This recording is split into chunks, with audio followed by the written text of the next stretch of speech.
Hey guys, welcome back. I hope you are doing good. तो continue करेंगे आज इस वीडियो में। हम एक और बैंक की बात करने वाले हैं। एज प्रॉमिस डीसीबी बैंक के क्वार्टर टू के रिजल्ट्स को कवर करेंगे। इनका परफॉर्मेंस कैसा था वो एनालाइज करेंगे। क्वार्टर टू के कॉन कॉल के हाइलाइट्स क्या थे वो भी अंडरस्टैंड करेंगे। सब कुछ I mean we are covering the bank for the first time. तो इनका लोन बुक कैसा है, ग्रोथ कहाँ से आ रही है, ये सब चीजों को वन बाय वन कवर करेंगे। सी अब डीसीबी बैंक ऐसा कोई नया बैंक नहीं है। ऑलमोस्ट 30 ईयर से ऑपरेट कर रहा है। 1995 में इनकी शुरुआत हुई थी। और अब तक 30 साल ईयर्स में इनका जो लोन बुक है 50,000 करोड़ पे पहुंचा है। I give you one more example. IndusInd bank 1994 में शुरुआत हुआ था। उनका loan book more than 3 lakh crore है। तो यू कैन अंडरस्टैंड ये बैंक थोड़ा मीडियो कर रहा है। इनका जो ग्रोथ रहा है हिस्टोरिकली थोड़ा मीडियो कर रहा है। प्रॉफिटेबिलिटी वाइज भी इनका ग्रोथ कोई बहुत बढ़िया नहीं था। बट ये स्टोरी अभी चेंज हो रहा है। प्रीवियस 1-1.5 साल से इनका परफॉर्मेंस कॉन्स्टेंटली इंप्रूव हो रहा है जब से इनका मैनेजरियल पोजीशन में कुछ चेंजेस आए। तो करंट जो इनके सीईओ भाई साहब है प्रवीण कुट्टी, इन्होंने लास्ट ईयर के अप्रैल में मतलब दिस FY25 के स्टार्ट में इन्होंने वो रोल पोजीशन पे आ गए थे। और तब से इनके जो पैरामीटर्स है, ऑपरेशनल पैरामीटर्स है या फिर एसेट क्वालिटी वाइज नंबर से, कॉस्ट टू इनकम रेशियो है, ये सारे धीरे धीरे इंप्रूव हो रहे हैं। एंड जिसकी वजह से इनका बैड ग्रोथ आ रहा है। लोन बुक का ग्रोथ भी स्ट्रॉन्गर है। बैंक अभी बोल रही है 30 साल में 50,000 करोड़ पे पहुंची है और अभी बोल रही है कि हम अगले 3-3.5 साल में लोन बुक का डबल कर देंगे।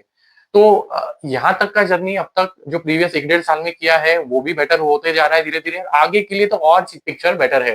एंड मोर इम्पोर्टेंटली अब होता क्या है ना, सिर्फ बैंकिंग में या फिर फाइनेंशियल स्पेस में इंडिविजुअली जो की पर्सन होता है, जो भी उसका सीईओ होता है, वो काफी इंपॉर्टेंट रोल प्ले करता है। एचडीएफसी में आदित्य पुरी सर थे, कोटक बैंक में कोटक सर थे, देन आईडीएफसी बैंक का जो टर्नआउंड है उसमें वैद्यनाथन जी का हाथ था। तो की मैनेजर जो पोजीशन पे पर्सन होता है उसका स्ट्रेटेजी क्या है, वो क्या एम्बिशन के साथ काम कर रहा है, उसका हंगर कितना है ग्रोथ के लिए, ये इसेंशियली ड्राइव करता है कि बैंक किस डायरेक्शन में जाएगा। और ये जो प्रवीण कुट्टी है, इनका डायरेक्शन मुझे, मैंने जब कॉन कॉल सुना, आई वाज डिलाइटेड टू सी कि इनका जो क्लैरिटी है कि क्या अचीव करना है, ग्रोथ के लिए डायरेक्शन क्या है, ये सब कुछ मुझे वेल अलाइन लगता है। और करंटली मोर इम्पोर्टेंटली जो इसका वैल्यूएशन है 18-20% का, अगर आप लोन बुक ग्रोथ कर रहे हो जो इंडस्ट्री के ग्रोथ से ऑलमोस्ट ट्वाइस है। इंडस्ट्री का जो लोन ग्रोथ है बुक का वो ऑलमोस्ट है 9-10-11% के आसपास। इनका लोन बुक का ग्रोथ है ऑलमोस्ट 18-20%, राइट, जो ऑलमोस्ट इस क्वार्टर में भी 19% पे आया है। तो ऑलमोस्ट डबल पेस पे ग्रो कर रहे हैं और ये अवेलेबल है currently 0.8 price to book ratio पे। तो अपने बुक वैल्यू से भी नीचे ट्रेड कर रहे हैं। तो यहाँ पे इसेंशियली जो री रेटिंग होने का चांस है वो भी अच्छा है अगर ये अपने परफॉर्मेंस को आगे भी कंटिन्यू रखते हैं। And that's why this interest currently. और मैंने I thought let's get started, इसको पहले कवर करते हैं। I have some other companies in my watch list as well जिनको कवर करना है। But I think this looks relatively better place and one should really be looking at adding this to their portfolio or watch list. Again, not a buy or sell recommendation. You can take your call after your own judgment. तो चलिए शुरुआत करते हैं। अब से DCB bank as I said 30 years old bank है। इनका अगर लोन बुक देखेंगे तो ये स्प्रेड है अक्रॉस मल्टीपल सेगमेंट। जैसे मॉर्गेजेस इनका सबसे बड़ा है, मतलब home loans, loan against properties, तो कोलैटरल बैक्ड लोन्स देते हैं, मॉर्गेजेस लोन देते हैं ऑलमोस्ट 40% प्लस का इसका कंट्रीब्यूशन है लोन बुक में। इसके अलावा एग्री और जो इंक्लूसिव फाइनेंस वाले लोन्स देते हैं। इसके अलावा कॉर्पोरेट लोन्स देते हैं। देन एमएसएमई है, गोल्ड लोन्स है, को लेंडिंग इनका एक बड़ा पार्ट है। तो को लेंडिंग का जो 90% पार्ट है वो गोल्ड लोन से आता है। तो डाइवर्सिफाइड लोन बुक है। अगर इनका ज्योग्राफी वाइज प्रेजेंस देखेंगे तो सेंट्रल इंडिया में इनका मेजर थोड़ा कॉन्सेंट्रेशन ज्यादा है। महाराष्ट्र, गुजरात, एमपी, तेलंगाना, यहाँ पे ज्यादा कॉन्सेंट्रेशन है। But they are all India bank. इनका ऑलमोस्ट 468 ब्रांचेस का नेटवर्क है and they every year expanding that network. तो लास्ट ईयर इन्होंने ऑलमोस्ट 20+ ब्रांचेस को ऐड किया था। इस साल भी और आगे चलते हुए भी 20 ब्रांचेस को ऐड करना एवरी ईयर ऐसा इनका टारगेट है। तो विच इज गुड। अब एक हुआ क्या है ना, इनका अगर आप नंबर्स देखेंगे तो इनका लोन बुक का ग्रोथ है वो 19% का आया है इस क्वार्टर का। अब एडिशनली इनका डिपॉजिट ग्रोथ है ऑलमोस्ट 18 to 19% के आसपास। तो डिपॉजिट ग्रोथ भी स्ट्रॉन्गर है, क्रेडिट ग्रोथ भी अच्छा है। और ये सी अब just look at the trend, ये सिर्फ इस क्वार्टर की बात नहीं है। तो मैंने सारे ऑलमोस्ट Q4 ऑफ FY24 से नंबर्स को प्लॉट किया है and they are doing well. और साथ में क्या हुआ है ना, ये ग्रोथ लाते वक्त इन्होंने अपने कॉस्ट को कंट्रोल में रखा है जिसकी वजह से प्रॉफिटेबिलिटी बेटर हुई है। तो if you look at the cost to income ratio, जो इसेंशियली बताता है कि बैंक का अपने ऑपरेशनल खर्चों पे कितना कंट्रोल है, तो 67% पे Q1 ऑफ FY25 में 68% पे था जब ये प्रवीण कुट्टी साहब ने सीईओ पोजीशन पे अपना प्लेस देखा। तो वहां से इनका जो कॉस्ट टू इनकम रेशियो है अभी 61% पे आया है। तो एक साल में ऑलमोस्ट मोर देन 700 बिप्स का इन्होंने cost to income ratio improve किया है। Which is so good. And ये सारी चीजें हुई क्या है, हम उसकी भी डिटेल्स में जाएंगे। साथ में इनका अगर देखेंगे तो एसेट क्वालिटी पे कंट्रोल है, एसेट क्वालिटी धीरे धीरे इंप्रूव हुआ है। ग्रॉस एनपीए दिखे, नेट एनपीए दिखे, वो नंबर्स भी बेटर होते हुए दिखे। क्रेडिट कॉस्ट जो इसेंशियली बताता है कि आपका प्रोविजन का डायरेक्शन क्या है, तो क्रेडिट कॉस्ट अगर देखेंगे तो वो भी काफी अच्छा है, 0.31 आया है इस क्वार्टर का, और ये सिक्वेंशियली भी इंप्रूव हुआ है। आरओए देखेंगे, ROE again very important metric, इनका आरओई देखेंगे तो करंटली 13 के आसपास है, और डायरेक्शनली ये भी धीरे धीरे इंप्रूव ही हो रहा है, और आगे चलते हुए इनका गाइडेंस है इसको और इंप्रूव करने का, 13.5 इन FY27 एंड 14.5 इन FY28। तो अगले 1-1.5 साल में करंट जो 13 के आसपास ये आरओई चल रहा है, ये 14.5 तो ऑलमोस्ट 1-1.5% से और बढ़ जाएगा। तो अगर आपको कुछ नहीं समझ आता है तो आरओई का डायरेक्शन देख लीजिए किसी बैंक फाइनेंशियल का, अगर वो अगर इंप्रूव हो रहा है तो इसेंशियली वो शेयर होल्डर के लिए पैसा बनाएगा, और ये उस बैंक एक्चुअली राइट डायरेक्शन में जा रहा है, is what we understand from ROE. तो आरओई का पिक्चर भी सही है, एंड इनका प्रोविजन भी ठीक ठाक है, जो स्लिपेजेस है वो भी अंडर कंट्रोल रहे हैं। तो ओवरऑल इनका जो परफॉर्मेंस है ना, ये राइट डायरेक्शन में जा रहा है। मोर इम्पोर्टेंटली जो डायरेक्शन है वो सही है इनका। अब अगर इनका लोन बुक का ग्रोथ देखेंगे तो if you look at this segment wise जो इन्होंने नंबर्स को शेयर किया है, तो यू विल अंडरस्टैंड कि इनका ग्रोथ कहाँ से रहा है। तो मॉर्गेजेस का ग्रोथ 16% का रहा है, इनके लोन बुक में ऑलमोस्ट 40+% का इसका कंट्रीब्यूशन है, that is growing at healthy pace. Co lending में एज आई सेड कि 90% of the co lending is into gold segment, तो गोल्ड लेंडिंग ये करते हैं, ऑलमोस्ट 140% का यहाँ पे ग्रोथ है। गोल्ड लोन्स खुद का भी जो पोर्टफोलियो लोन बुक का वो भी ग्रो हो रहा है। इसके अलावा कंस्ट्रक्शन फाइनेंस है या फिर फार्म इक्विपमेंट है, यहाँ पे इनका ग्रोथ आ रहा है। देन कमर्शियल व्हीकल में इनका ग्रोथ है, पर्सनल फाइनेंस में ग्रोथ है, कॉर्पोरेट बुक भी ठीक ठाक ग्रो कर रहा है। तो इसेंशियली इनके ब्रॉडर जो कोर पोर्टफोलियो है लोन बुक का, वहां पे ऑलमोस्ट सब जगह पे ग्रोथ है।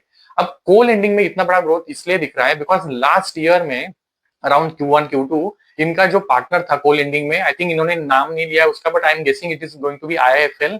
तो IIFL इनका गोल्ड लोन के लिए जो पार्टनर था उस पर एम्बार्गो लगाया था। If you are tracking IIFL you will know कि IIFL पे RBI ने रिस्ट्रिक्शंस लगाया था for disbursing further gold loans.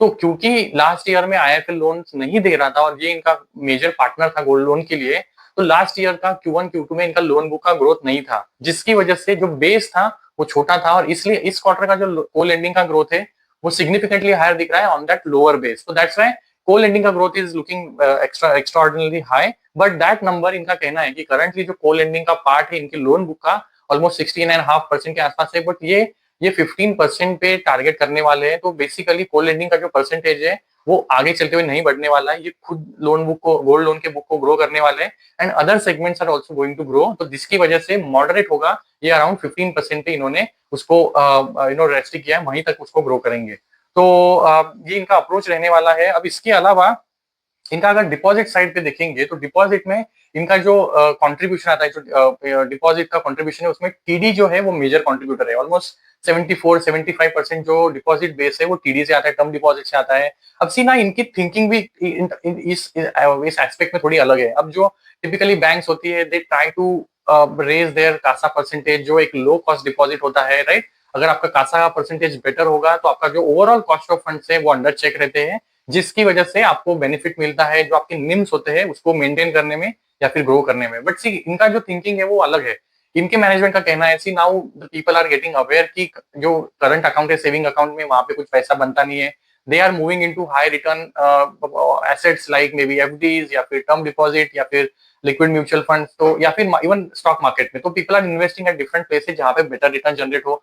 तो इनका कहना है कि we are not going to focus growing our CASA book. इनका कहना है कि हम ओवरऑल जो कॉस्ट ऑफ फंड है उसके बारे में सोचेंगे, उसको कंट्रोल में रखेंगे। तो ये टर्म डिपॉजिट के साथ जा रहे हैं और उसके साथ ही कंटिन्यू करेंगे, बट ओवरऑल जो टर्म डिपॉजिट का रेट्स है वो ऐसे रखने वाले कि भाई हमारा जो ओवरऑल कॉस्ट ऑफ फंड है वो compare to market relatively softer हो। तो they are placing it and trying to play it accurately and not focusing right growing the CASA book. तो ये अलग अप्रोच है, इनका फोकस है ओवरऑल कॉस्ट ऑफ फंड को मेंटेन करने में, तो विच इज डिफरेंट। तो अब इनका ये परसेंटेजेस ऑलमोस्ट सिमिलर रहेगा, 23-24 के आसपास इनका खासा परसेंटेज रहा है, और वहीं पे मेंटेन करने पे इनका फोकस होने वाला है। तो ये बात हो गई इनकी डिपॉजिट साइड पे। अब अगर इनका थोड़ा पिक्चर अंडरस्टैंड करें तो वी लुक एट इनका जो नंबर्स है वहां पे निम का अगर आप ट्रेजेक्टरी देखेंगे तो इनका निम जो है क्वार्टर ऑन क्वार्टर इंप्रूव हुआ है, but compare to Q2 of last year ये थोड़ा डाउन है, ऑलमोस्ट 4 बिप्स का। तो सी अभी हुआ क्या है, जो सारे बैंक्स के साथ ये स्टोरी है, जो रेट कट्स हुए हैं ऑलमोस्ट 100 बेसिस पॉइंट का, तो ये जो रेट कट जब होता है तो banks pass on that benefit to their customer. तो राइट, यील्ड्स ऑन एडवांसेस जो होते हैं वो कम हो जाते हैं। Now with that yields on advances coming down, there is a pressure on the NIMs. अब यू कैन टैकल दैट, अब अपना जो कॉस्ट ऑफ फंड है वो भी धीरे धीरे कम होता है, but there is a time lag. तो यील्ड्स तो तुरंत कम हो जाते हैं because you pass on that benefit, but जो कॉस्ट ऑफ फंड है वो धीरे धीरे कमाते हैं। तो इनके लिए जो पिक्चर ऐसा है, क्योंकि इनका बड़ा पार्ट है डिपॉजिट का टर्म डिपॉजिट में। अब ये टर्म डिपॉजिट्स धीरे धीरे जैसे रिन्यूअल के लिए आएंगे, तो इनका टिपिकल जो टीडी का जो टेन्योर है वो 10 to 15 मंथ्स का है। तो जैसे वो टर्म डिपॉजिट्स रिन्यूअल के लिए आएंगे, तो ये जो कॉस्ट ऑफ फंड है, क्योंकि अब नए रेट जो एफडी पे मिल रहे हैं वो लोअर है, तो इनका कॉस्ट ऑफ फंड है वो धीरे धीरे कम होने वाला है, राइट। तो इसकी वजह से क्या है, इनकी जो निम्स है वो यहाँ से डिटोरिएट नहीं होने वाले। तो इनका मैनेजमेंट का क्लियर गाइडेंस है कि our NIMs have already bottomed out. अब कोई बैंक आपको ये गाइडेंस देते हुए तो करंटली नहीं दिखेगी कि भाई हमारे निम्स बॉटम हो गए हैं। Every bank is some or the other way is trying to maintain their NIMs, or they see a minimal impact on their NIMs. But this is one bank that I saw is saying कि यार NIMs have already bottomed out, because क्योंकि इनके जो अभी TD का book है वो lower price पे रिप्राइसिंग होने वाला है, तो वहां पे कॉस्ट कम होने वाले हैं, और जो यील्ड्स है इनके, जो एडवांस का जो रेट इनको कस्टमर को पास ऑन करने थे वो इन्होंने कर दिए हैं। तो निम का प्रेशर इन पे नहीं आने वाला है, और इनका ये बॉटम है इन टर्म्स ऑफ निम्स पे जो प्रेशर था 3.2 पे थे लास्ट क्वार्टर में, अभी 3.23 पे पहुंचे हैं, and this is going to rise from year, ऐसे डीसीबी कह रही है। तो now just understand the picture. इनके लोन बुक का ग्रोथ अच्छा है, deposit growth is also good, NIM का जो प्रेशर है वो नहीं है। कॉस्ट टू इनकम की हमने बात कर ली, अब चलो इसके डिटेल में जाते हैं। सी अब कॉस्ट टू इनकम इनके कंट्रोल में कैसे है, ये कम इसलिए हो रहे हैं बिकॉज जब से ये प्रवीण कुट्टी सर ने, again I go to that important factor जो है मैनेजमेंट चेंज हुआ है। अब इनका फोकस रहा है कि भाई हमें ऑपरेशनली एकदम टाइटन कर देने, कहीं पे भी कुछ लूज एंड्स है जहां पे हमने अननेसेसरी लीवे देख रखा है, इन्होंने उन सारी जगहों पे कॉस्ट कटिंग किया है। मोर इम्पोर्टेंटली इन्होंने प्रीवियस 1-1.5 साल में अपना लोन बुक 20% से ग्रो किया है, तो बिजनेस ग्रो हो रहा है। ऑन द अदर हैंड इनका एम्प्लॉय बेस घटा है, तो प्रीवियस 1 साल में इन्होंने ऑलमोस्ट 1118 एम्प्लॉयज को कट किया है, उनको बेसिकली सेंड ऑफ कर दिया है। तो इन्होंने जहां पे जरूरत नहीं है वहां पे एम्प्लॉय कॉस्ट अपना बचाया है, जिसकी वजह से क्या हुआ है, इनके खर्चे कम हुए हैं। एडिशनली इनका टेक्नोलॉजी पे काफी ज्यादा फोकस है, इन्होंने अपना लोन ओरिजिनेशन सिस्टम को रिवैम्प किया है, मोबाइल एप्लीकेशन वगैरह पे फोकस किया है, उसको भी अपडेट किया है। तो जिसकी वजह से इनका फोकस है पेपरलेस ट्रांजैक्शन पे, ऑपरेशनल एफिशिएंसी पे, मैनुअल टास्क को कम करने पे इन्होंने काफी ज्यादा फोकस किया है, जिसका बेनिफिट इनको करंटली जो दिख रहा है, ऑपरेशनल जो इनके कॉस्ट है वो कम हो रहे हैं, कॉस्ट टू इनकम रेशियो धीरे धीरे कम हो रहा है। तो जिसकी वजह से क्या हुआ है, इनका जो पैट में हम आते हैं ना, तो पैट में बेनिफिट दिख रहा है। सी कोई भी बैंक को पैट में अगर जंप दिखानी है, पैट को अच्छे से ग्रो करना है, तो दो ही फैक्टर्स हैं।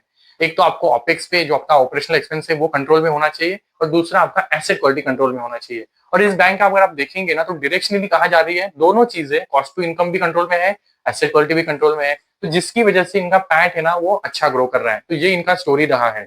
तो हमने जो फैक्टर्स की बात कर ली जो कॉस्ट टू इनकम को सपोर्ट करते हैं, अब इनका एक बार पीएनएल देख लेते हैं। तो if you look at some of this numbers, you will notice कि इनका जो इंटरेस्ट इनकम है और नेट इंटरेस्ट इनकम का जो ग्रोथ है ऑलमोस्ट 17% का रहा है, विच इज हेल्दी ग्रोथ। अब अदर इनकम इस क्वार्टर में ईयर ऑन ईयर और जो क्वार्टर ऑन क्वार्टर में डिक्लाइन हुआ है, और इसके पीछे रीजन ये है कि प्रीवियस Q1 में इनके पास ट्रेजरी गेन थे। If you look at those profit and loss on the exchange transaction, तो जो भी treasury and also the sale of investment, तो प्रीवियस क्वार्टर में इनके पास स्पेसिफिकली ट्रेजरी गेन्स थे, जिसकी वजह से अदर इनकम वाज हायर। इस क्वार्टर में वो ट्रेजरी गेन्स नहीं थे। नॉन इंटरेस्ट इनकम अभी भी अच्छा आया है 158 करोड़ का, और ये 158 करोड़ इनका सेकंड हाईएस्ट अदर इनकम है। तो non interest income is still doing good for them, इसका ग्रोथ अच्छा आया है। 10% का टोटल इनकम का ग्रोथ आया है।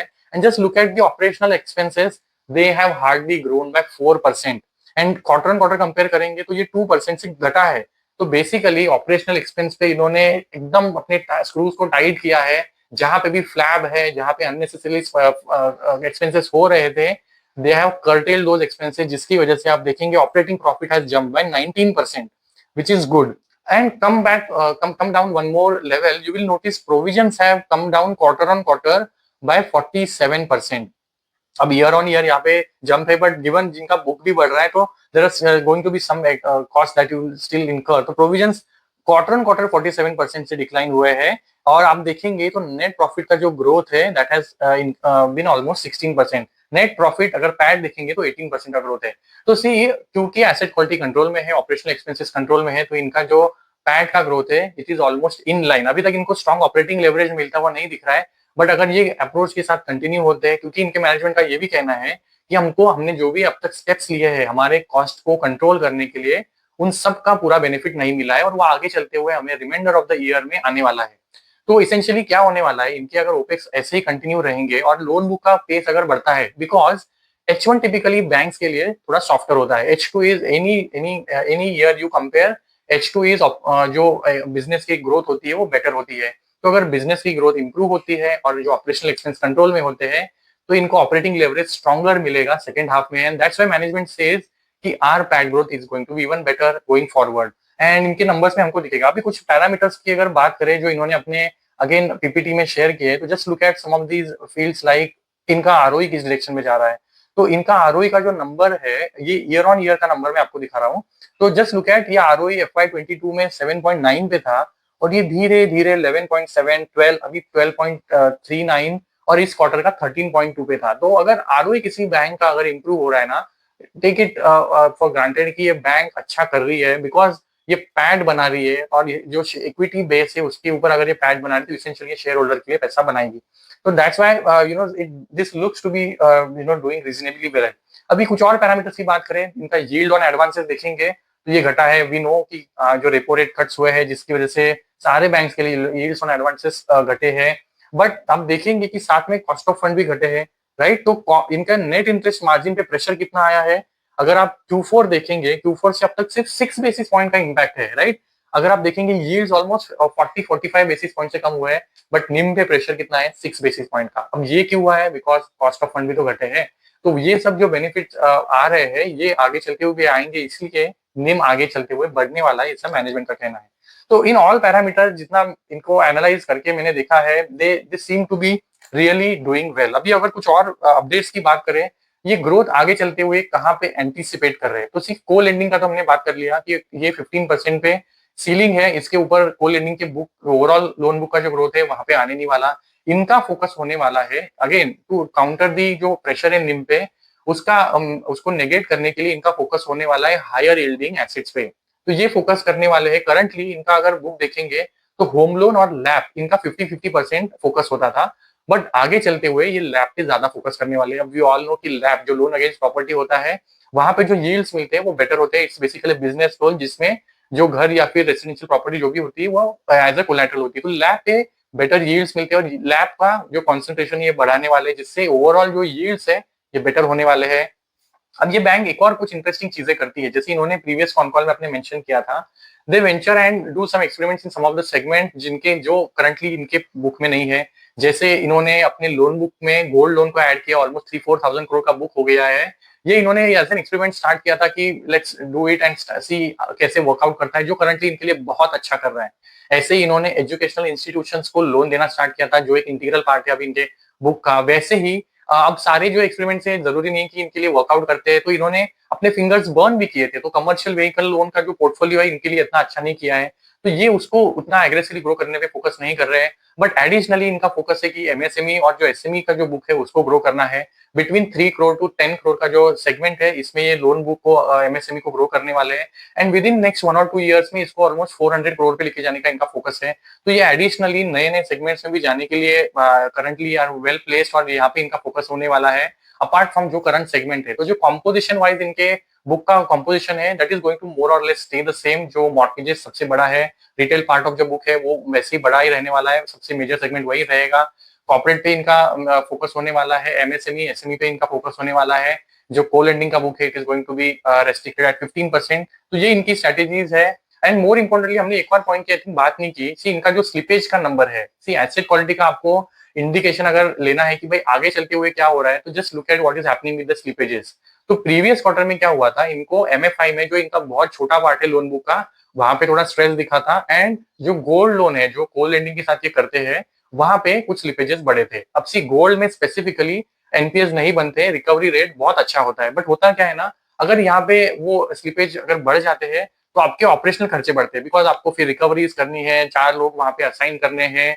आपके ऑपरेशनल खर्चों को अगर आपको कंट्रोल में रखना है तो उसको स्लिपेज में जाने ही मत दो। तो यहाँ पे इनका फोकस होने वाला है कि स्लिपेज को कंट्रोल करो। अगर स्लिपेज कंट्रोल में है तो आपका asset quality in a way control में रहेगा। तो लास्ट क्वार्टर में एमएफआई में जो ये इशू था, तो इनका कहना है कि that is already behind. But इन्होंने क्या किया था क्योंकि वहां पे इनको दिखा था कि थोड़ा स्ट्रेस है, उन्होंने 100% प्रोवाइड कर दिया था, जिसकी वजह से लास्ट क्वार्टर का जो स्लिपेज का नंबर है वो स्पाइक अप हुआ था। बट क्योंकि ऑलरेडी 100% प्रोविजनिंग कर दिया है, तो they don't anticipate any further stress in the FMI, because already उसके लिए प्रोविजन करके रखा हुआ है। तो जिसकी वजह से इनका स्लिपेज का जो नंबर है इस क्वार्टर का सिग्निफिकेंटली ड्रॉप हो गया। ऑलमोस्ट कितना 3.1 या 3.2 पे है, लास्ट क्वार्टर में 4.59 पे था। तो इसेंशियली, और इसकी वजह से ना मैनेजमेंट ने अपना जो गाइडेंस है क्रेडिट कॉस्ट को लेके, इनका गाइडेंस था ऑलमोस्ट 0.4 टू 0.45 के 0.45 टू 0.55 के बीच में मेंटेन करने पे।